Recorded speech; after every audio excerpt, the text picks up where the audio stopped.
네, 조성호의 투자의 맛으로 함께하겠습니다. SK증권 영업부 PIB센터 조성호 부장 나오셨습니다. 어서 오세요. 안녕하세요. 네. 네, 부장님. 어제 우리 시장 선반영 됐을 수도 있다라는 네. 관점으로 풀어가 봤었잖아요. 네. 확실히 그 흐름이 적중했습니다. 어제 코스피가 전약 후강, 코스닥도 마찬가지. 코스닥의 탄력도가 더 컸고요. 네. 어제장 기분 좋게 보셨나요? 그래도 어제 아침에 다들 뭐 걱정 많으셨잖아요. 그렇죠. 저 역시도 뭐 걱정을 했는데 그래도 아무리 좀 따져봐도 그거 좀 심했다라는 생각이 좀 들어가지고 뭐 사실 뭐 희망 섞인 뭐 그런 뭐 예측이었기는 했습니다만은 어제 그래도 의외로 우리 시장 굉장히 선전을 해줘서 시청자 여러분들도 좀 가슴을 쓸어내리지 않으셨을까 이렇게 좀 생각을 하는데 일단 어제 시장 잠깐 좀 보고 가겠습니다. 그러니까 아침만 하더라도 아이고 이랬죠. 그랬는데 그러니까 코스피 같은 경우가 장 초반에 2% 넘게 급락을 하다가 어제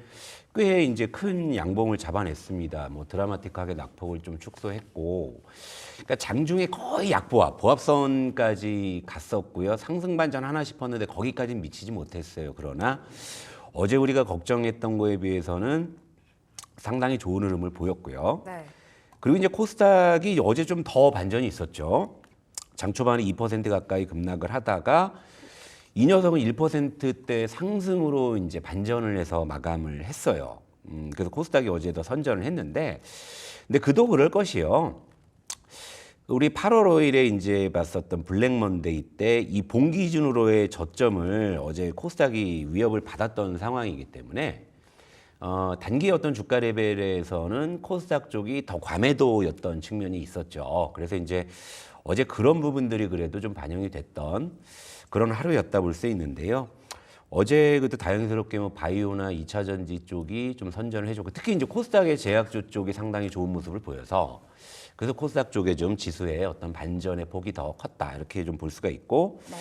어제 반도체 뭐 제가 더 말하면 잔소리 같긴 합니다만 최근에 어쨌건 반등 시도를 할 때 어느 진영이 강한지는 이제 좀 캐치가 될 겁니다. 네. 그렇죠? 예, 어제 뭐 LG 전자, LG 이노텍을 위시로 한 삼성전기 등 물론 이제 삼성전자는 시장의 대표주기 때문에 그쪽으로 당장에 뭐 이렇게 좀 촐랑 움직이기에는 아무래도 좀 무게감이 있는 종목이라 아직은 조금 방향을 모색하고 있는 것 같긴 합니다만 이 세컨픽군에서는 확실하게 지금 그런 움직임이 좀 나오고 있다는 게 감지가 되고 있고 어제 그래도 좀 선전해준 섹터가 그래도 좀 반가운 섹터들이 좀 많았어요. 뭐 K뷰티나 이제 K푸드 그동안 좀 조정을 좀 많이 받았던 이런 쪽이었고 또 테마군에서는 우크라이나 재건 쪽이 좀 움직였다 볼 수 있고 뭐 하락 쪽에서 본다면 이제 금융 지주를 포함한 좀 밸류업 쪽이 어제 좀 힘이 빠지는 모습이었고요. 그러니까 딥페이크 쪽이 장중에 좀 이렇게 조금 낙폭이 커지다가 창 막판에 좀 낙폭은 좀 줄였거든요. 네. 네, 그래서 이제 오늘 좀 반전이 있나 싶긴 한데 어제는 좀 그래도 힘이 빠진 하루가 아니었나 이렇게 볼 수 있는데. 그러니까 일단은 이 지난주 금요일에 그 낙폭 과대가 좀 심했다라는 좀 그런 판단. 물론 제 얘기를 듣고서 동조해 주셨다면 너무 감사드리지만 어제도 나름 또 저가 매수세가 좀 활발하게 유입이 됐었기 때문에 좀 의외로 좀 괜찮은 시장이 전개되지 않았나 이렇게 좀 보고 있습니다. 어제 시장 전반적으로 큰 틀에서 정리 들어가 봤고요. 오늘 세밀하게 어제장에서 강했던 바이오부터 이야기 나눠보겠습니다. 바이오 전방위적으로 어제 좋았고 뭐 개별 테마적으로도 강한 상승이 나왔었던 하루였었는데요. 일단은 CDMO 관련해서 생물보안법 패스트트랙 오늘 미국 하원에서 표결에 붙여집니다. 이에 대한 기대감이 있을 텐데요. 어떻게 보세요? 더 올라갈 거라고 보세요? 일단 그 9월 초에 바이오가 좀 급격하게 좀 흔들림이 있었죠. 일단 좀 화면을 한번 좀 보실게요. 일단 위에 거는 이제 코스피 의약품인데, 그러니까 9월 시작하자마자 그냥 쭉 좀 밀려가지고 요때 이제 또 양치기 소년 되는 거 아니냐 이런 또 시각도 있었는데 최근 이틀 연속으로 좀 양봉을 잡아내는 모습이고. 그리고 이 아래에는 이제 코스닥 제약입니다. 뭐 비슷한 모습이죠. 물론 이제 7, 8월은 이제 코스피 대형 제약주들이 상대적으로 강했고 코스닥은 좀 횡보하고 있는 상황이었는데 9월 들어서는 좀 동반해서 조금 조정을 받는 모습이었어요. 그런데 네. 어제 일제히 좀 다시 이제 반등하는 그런 모습이었는데 그래서 어제 반등을 기점으로 해서 한번 좀 이제 그 지수와 이제 좀 추이를 비교해 보니까 지금 그래도 이 바이오 쪽이 지금 시장 수익률은 상회하고 있습니다. 시장보다는 괜찮아요. 시장보다는 괜찮은 상황이고 어제 이제 또 움직이는 그런 또 종목들의 특징을 좀 보게 되면은 좀 단기적으로 좀 조정을 좀 받았던 쪽에서 일단 좀 반등 시도가 좀 강하게 나오는 그런 흐름들이 이제 좀 감지가 됐어요. 그러니까 일단은 뭐 단기적으로 좀 이제 많이 올랐기 때문에 거기에 따른 차익 실현 매도가 9월 초에 좀 집중이 됐다가 이 부분이 좀 어느 정도 이제 마무리가 되었다라는 좀 그런 어떤 시각들. 그래서 이제 좀 저가 매수세가 다시 이제 유입이 되면서 어제 이제 반등에 나서지 않았나. 여기에 이제 뭐 곁들여 본다면은 뭐 미국 하원에서 패스트 트랙으로 네. 생물보안법 표결에 붙여진다라는 기대감도 있을 것이고 또 곧 있어 개최되는 또 아마케 같은 기대감들. 다시금 이제 바이오가 다시금 이제 좀 반등을 시도하는 그런 어떤 모습이다 볼 수 있겠습니다. 그러면 지금 자리에서 바이오 담아봐도 될까요? 라고 질문 드려보고 싶은데 9월에 바이오가 좀 어느 정도 쉬는 사이에 2차 전지가 달려왔었고 네. 반도체는 빠졌고요. 그럼 지금 바이오가 쉰 자리에서 다시 한번 접근 유효할까요? 그러니까 바이오는 큰 틀에서는 저는 아직 되게 긍정적이기는 해요. 네. 그런데 이제 이 바이오가 뭐가 고민이냐면 이게 번지수 어긋나면 이거 손가락 판다 하니까요. 그래서 요 화면 좀 보실게요. 자, 어제 바이오가 대체로 또 괜찮았는데 그런 가운데서도 사실은 특정 종목들의 급등이 좀 지수를 이끌었던 좀 측면들이 좀 있어요. 일단은 위에는 이게 HLB인데 이게 어제 이제 장중 6% 이제 급등을 했죠. 근데 이게 코스닥 그 시총 상위 종목이잖아요. 그러다 보니까 이제 코스닥 쪽에 좀 지수를 좀 이제 끌어당기는 모습이었고 어제 또 대웅제약이 어제 장중에 또 5%대 상승을 했는데 그러니까 지금 어제 그래도 이제 바이오 쪽에서 좀 상승폭이 좀 컸던 종목들은 아무래도 이제 개별 이슈나 좀 수급이 좀 집중된 쪽에서 더 강한 시세가 나왔었고 그렇다고 해서 바이오 전체적으로 아직 군집성이 나오고 있는 이런 상황은 좀 아니거든요. 그러다 보니까 바이오는 큰 틀에서 보면은 이제 상당히 이제 저는 긍정적인데 항상 이제 종목 선정이 고민인 거죠. 이를테면 어제 바이오가 반등을 했어도 내 바이오는 반등을 안 한 케이스도 꽤 많을 거예요. 네. 그러다 보니까 바이오가 이제 늘 고민이기는 한데요. 근데 저는 뭐 여전히 그럼에도 불구하고 바이오 쪽은 역시 시총 상위주 위주로 볼 수밖에 없지 않느냐라는 것인데 일단은 그 요 화면 하나 좀 띄워 주시면 또 이제 9월에 그 시가총액 상위 바이오 이건 이제 코스피 기준이에요. 코스피 기준으로 이제 현황을 보게 되면은 이제 대체로 좀 부진했고요. 뭐 한미약품 정도만이 좀 이제 9월 기준으로 좀 보합권에서 선전을 하고 있고. 우리 부장님의 픽이었잖아요. 예. 뭐 셀트리온 뭐 삼바 다 제픽이죠. 유한양행도 한때는 제픽이었는데 너무 올라서 이젠 좀 네. 저는 이제 쟤는 좀 관심이 없고. 왜냐? 9월에 벌써 지금 8월에 많이 올랐기 때문에 9월 들어서 유한양행이 지금 벌써 흔들리잖아요. 그러니까 바이오에 이런 엄청난 이 변동성이 좀 있기 때문에 그래서 바이오는 사실 이게 될 거는 같은데 이거 어느 종목을 해야 될지가 늘 고민이란 말이에요. 그래서 이제 사실 뭐 중소형 어떤 스몰캡 바이오 쪽이 또 한번 탈려 뭐 예를 들면 어제 뭐 네오 이뮨텍 같은 게 막 상가하고 그러거든요. 뭐 시가총액 뭐 1, 2천억짜리 뭐 인벤티지랩 이런 것도 어제 급등하고 이런 거는 너무 변동성이 크기 때문에 제가 참 PK 드리기가 참 쉽지가 않은 것이고 결국에는 이쪽에 우리가 중심축을 결국에 잡을 수밖에 없다 이렇게 좀 말씀을 드릴 수 있는데 또 화면을 보겠습니다. 자 이제 아까 보여드린 그 이제 코스피 시총상위 바이오 중에서는 지금 삼성바이오로직스가 지금 최근에 이제 주가 추이가 제일 좋았고 유한양행이 8월에 늦게 배운 도둑질에 날 새는 줄 모르다가 지금 9월 되면 날 새버렸잖아요. 그죠? 그러니까 지금 유한양행은 그러니까 8월 말까지는 너무나 들고 있으면 행복한 종목이었는데 이제 9월 지금까지 현재 구간에서 보면은 또 이게 아닌가? 이렇게 좀 생각할 수 있는 그러니까 급격한 변동성을 우리가 주의해야 되는데 그러면 이제 삼성바이오로직스 같은 경우에는 특별히 이제 개별 이슈로 이제 급등락을 하거나 그러진 않잖아요. 우직하게 CDMO에 대한 모멘텀, 생물보안법에 대한 모멘텀, 거기에 곁들여서 실적이 계속 우상향을 하고 있기 때문에 네. 자 이걸 우리가 이제 포커스를 맞춰서 봐야 되는 거죠. 유한양행은 FDA 승인이라는 빅 이슈가 있었기 때문에 주가가 급등했다가 급락하는 변동성이 크기 때문에 지금 구간에서 유한양행은 참 그 핵매운 맛일 수밖에 없잖아요. 그러면 역시 힌트는 이쪽인 거예요. 셀트리온과 한미약품일 수밖에 없는 거죠. 왜냐하면 7, 8월에 바이오 좋았다고 하는데도 얘 올랐냐 뭐 이런 거 있잖아요. 근데 결국에는 이제 올라갈 수밖에 없다라는 쪽에 방점을 찍는 거죠. 왜냐하면 어제 바이오가 다시 어떠한 수급적인 이슈나 이런 것이 있을 때 반등하는 모습이 보여졌기 때문에. 네. 그런데 이제 이 두 종목 중에서 지금 현재 시점에서는요, 이제 셀트리온보다는 한미약품 쪽에 조금 더 마음이 가는 건 사실이에요. 그러니까 단기적인 것까지 고려했을 때. 그러니까 이제 중기적으로 본다면 둘 중에 무엇을 사셔도 저는 무방하다 이렇게 좀 생각을 하는데 단기적으로의 어떤 수급이나 어떤 추이를 봤을 때는 이제 한미약품 쪽이 네. 아무래도 이제 최근에 또 비만 치료제 관련주들이 또 다시 호재가 움직이고 있었고. 하니까 네. 한미약품이 이제 경영권 분쟁에 어떤 노이즈 때문에 그동안 갈주가도 좀 못 갔던 측면들이 있었거든요. 이런 상황에서 이제 한미약품이 지금 이제 비만 치료제 임상을 진행하고 있기 때문에 사실 어떻게 보면은 많은 어떤 바이오 기업들이 지금 비만 치료제 관련된 뭐 임상을 한다 어쩐다 얘기는 많이 있지만 실제로 가장 제가 볼 때는 확률 높은 임상을 하고 있는 쪽은 역시 한미약품이 왜냐하면 업력부터 해가지고 어마어마하잖아요. 그러니까 그런 면에서 본다고 했을 때는 단기 픽으로는 한미약품이 조금 더 좋을 수 있다. 하지만 길게 본다면 둘 다 괜찮다.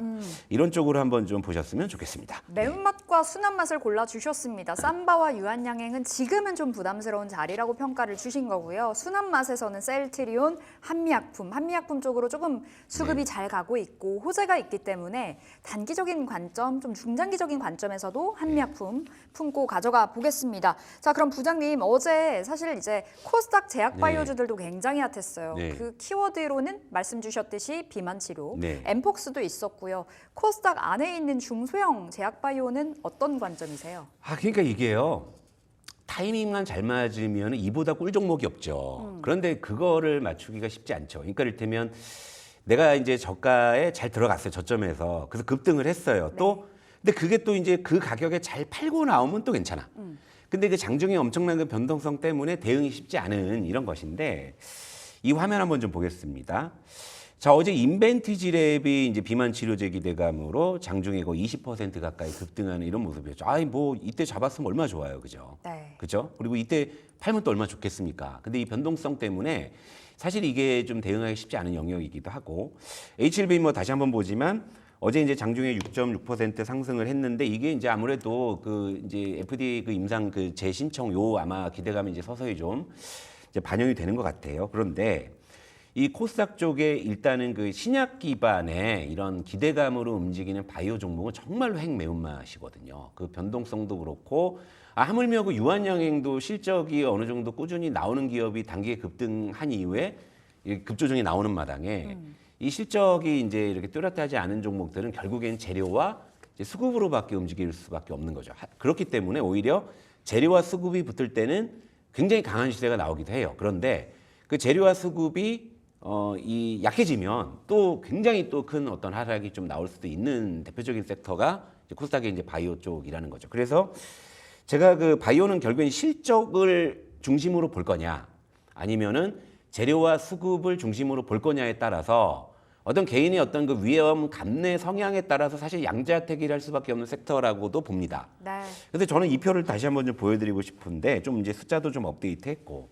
그러니까 제가 이제 방송 물론 객장에서는 뭐 그때 조금 뭐 트레이딩으로 뭐 중소형 픽을 뭐 할 수도 있겠습니다만 이 방송에서는 여러분들께는 결국에는 중심축은 이 코스피 시총상이 대형 제약주 중심으로 말씀드리는 게 가장 합리적일 수밖에 없는 거예요. 자, 보시게 되면 이제 코스피 시총상의 주요 이제 바이오주를 보게 되면 최근 3년 동안 누적 영업이익만 보더라도 지금 꾸준히 좀 돈을 벌고 있는 상황이잖아요. 근데 이제 오른쪽에 있는 코스닥의 시총상의 주요 이제 바이오주들은 이렇다 할 지금 돈을 벌고 있는 그런 지금 종목들이 눈에 띄지 않는다라는 거죠. 네. 당장 HLB만 해도 물론 그 이제 임상이 승인돼서 낭보가 전해지기를 바라긴 합니다만 3년 동안 3천억을 까먹어가면서 하고 있는 거거든요. 그러니까 이런 상황이에요. 그러니까 꾸준히 돈을 버는 기업은 주로 코스피 시총상 위주에 몰려 있고, 네. 그리고 이제 앞으로 벌지도 모르는 기업은 이제 코스닥 시총상에 좀 몰려 있는데, 결국 이제 바이오는 양자택일의 이제 선택이라는 거죠. 그런데 제가 이제 그럼에도 불구하고 이제 코스피 시총상이 바이오 중심으로 말씀드린 이유는 단 하나예요. 자, 이를테면 코스피 코스닥의 저 바이오주들이 동시에 만약에 급락이 나온다고 우리가 전제를 한번 더 볼게요. 만에 하나 그런 일이 있으면 안 되겠지만요. 그런데 얘 왼쪽에 이렇게 좀 꾸준하게 이익을 내는 어떤 그런 종목들은 그 순간순간마다 가격마다 측정이 가능하죠. 야, 이거 떨어졌으면 PR이 이만큼 또 낮아졌네. PBR이 이만큼 떨어졌네. ROE가 이만큼 올라왔네. 자, 측정이 가능하다는 거잖아요. 계산이 선다라는 거죠. 그러니까 그 계산이 선다라는 것은 다음을 기약할 수 있다라는 거잖아요. 그런데 이 코스닥의 바이오 쪽은 그 어떤 신약에 대한 어떤 기대감으로 주가는 많이 올라가긴 했는데 어떤 의도치 않은 상황에서 이제 급락이 나왔을 때 당장의 어떤 뭐 뚜렷하게 밸류에이션 지표가 없기 때문에 네. 측정이 굉장히 어려운 거예요. 결국에는 수급과 차트나 이런 걸 가지고 판단할 수밖에 없는 것이잖아요. 그렇기 때문에 더 난이도가 높은 영역의 어떤 종목들이 이제 코스닥 바이오 종목들이다. 그러니까 물론 이제 트레이딩에 굉장히 좀 이제 숙련되신 분들은 또 구간 마디마디를 또 잘 잘라서 드시니까 그런 분들이야 뭐 제가 뭐 따로 뭐 뭐 말리거나 뭐 할 생각은 없습니다만 아직 이렇게 좀 이 숙련되지 않으신 시청자분들도 굉장히 좀 많이 계시잖아요. 그런 분들은 그런 구간의 그런 어떤 기민한 대응이 이제 안 되시는 케이스. 그러니까 특히 이제 코스닥 바이오 쪽은 그런 변동성이 출해됐을 때 리스크 관리를 제때 하지 못하게 됐을 때는 굉장히 큰 어떤 좀 데미지를 입을 수도 있는 그런 쪽이죠. 그러니까 아무래도 역시 이제 좀 추세적으로 갈 수 있는 그런 쪽에서 본다면 역시 이제 코스피 시총상이 이제 바이오주 중심으로 여러분들께 좀 중심을 좀 제시드리는 게 저는 합리적이다 이렇게 말씀드릴게요. 확실히 이제 꿈을 쫓아가는 기업이 바이오라고 늘 말하잖아요. 근데 실적이 나오는 기업들 위주로 실제로 주가가 갔습니다. 올 한 해 내내요. 그렇다 보니 실적주 쪽으로 조금 포커스 두면서 바이오 대응을 해보도록 하겠습니다. 자, 시장 안에서 건설주 어떻게 봐야 될까요? 궁금한데요. 확실히 이제 금리 인하 시기가 되고 있고 지금 이 시점에서 아파트 가격이 상승한다 하니 건설주 봐야 된다 말들이 나오더라고요. 예, 실제로 건설주도 한 저번 달에 한번 또 다뤄드리고 해서 일단 건설주 자체도 최근 이제 바닥권에서 올라오는 모습이기 때문에 일단은 요거 한번 먼저 볼게요. 코스피 건설업 업종 차트를 한번 좀 보고 한번 가보도록 하죠. 네. 어딨냐? 야, 여기 있다. 네, 코스피 건설 예. 업종이요. 자, 이제 바닥권에서 이렇게 올라오나 싶었잖아요. 근데 최근에 이제 물론 이제 시장 좀 변동성 영향도 있겠지만 도로 좀 빠지다가 어제 이제 다시 좀 반등 시도를 하는데 일단 이제 건설주에 대해서 이제 시장에서 기대하는 모멘텀은 너무 뚜렷하죠. 일단 아파트 가격이 최근에 다시금 올라가고 있고 뭐 강남 서초나 일부 지역에서는 신고가 거래가 이제 이어지고 있다. 이런 부분들. 그리고 이제 금리 인하를 하게 되면 아무래도 건설 쪽에 좀 우호적인 그런 환경이 좀 전개될 수 있기 때문에 그런 어떤 기대감을 갖고 있는데 정작 이제 종목들의 흐름을 보게 되면은요. HDC 현대산업개발 그러니까 요 정도만이 이제 최근에 좀 시장 수익률을 좀 상회하고 있고요. 아래는 GS건설인데 지난달까지만 해도 좀 동반해서 이들 두 종목은 좀 차별화되는 흐름이었는데 9월 들어서 이제 GS건설은 좀 힘이 빠지거든요. 근데 이제 다른 어떤 건설주들도 대체로 보면은 지금 시장 수익률을 대체로 좀 하회하고 있는 이런 흐름이다라는 거죠. 그러니까 건설주가 지금 우리가 좀 생각하는 것보다는 모멘텀을 좀 강하게 좀 못 받고 있는 이런 좀 상황인데 일단 이런 건 볼 수가 있겠어요. 단기적으로 좀 저점은 좀 확인한 게 아니냐라는 심리가 저가 매수세는 유입을 시키는데 근데 아직은 좀 중장기적인 상승 추세를 말하기에는 좀 아직도 좀 따져봐야 될 것들이 있지 않느냐라는 시각이 네. 어느 정도 좀 상단을 좀 막는 어떤 그런 국면이 아닌가 이렇게 좀 보고 있습니다. 아, 알겠습니다. 건설에 대해서 이야기 풀어주셨는데 그러면 지금 보유하고 있는 사람들 걱정이 원체 많을 네. 거예요. 아, 드디어 좀 건설주 어떤 접근이 필요할 것 같은데 어떻게 대응을 해볼까요? 일단은 뭐 금리 인하 쪽에 이제 좀 그런 기조가 이제 확인이 된다고 했을 때는 저는 뭐 모멘텀은 받을 거라고 보는데 일단 건설주는 사실은 좀 물론 아파트 가격의 상승도 좀 아전 인수해서 좀 모멘텀으로 받을 수도 있겠습니다만 중요한 거는 이제 공급 증가, 결국 신규 착공이 좀 많이 늘어나야 된다라는 부분이잖아요. 근데 아직까지는 좀 건설 쪽에서 신규 착공 쪽에 대한 이런 뚜렷한 좀 소식은 많이 좀 들리지 않는 상황이다 보니까 이 부분이 결국에 이제 건설주의 좀 반등의 어떤 키워드가 될 것 같은데 일단 이제 뭐 금리가 인하가 된다면 한동안 좀 우려가 많았던 좀 PF 쪽에 대한 어떤 좀 부담도 많이 완화될 수가 있기 때문에 이제 그런 쪽으로 좀 중장기적인 모멘텀을 좀 기대해 볼 수 있어요. 그런데 건설주가 좀 일부 종목만 움직이는데요. 이 화면을 보시게 되면 이제 결국에는 이 대장주라고 할 수 있는 이 현대건설의 이제 반등이 결국에 열쇠가 될 수밖에 없다. 아니 대장주가 움직이지 않는데 어떻게 업황을 이야기합니까, 그죠?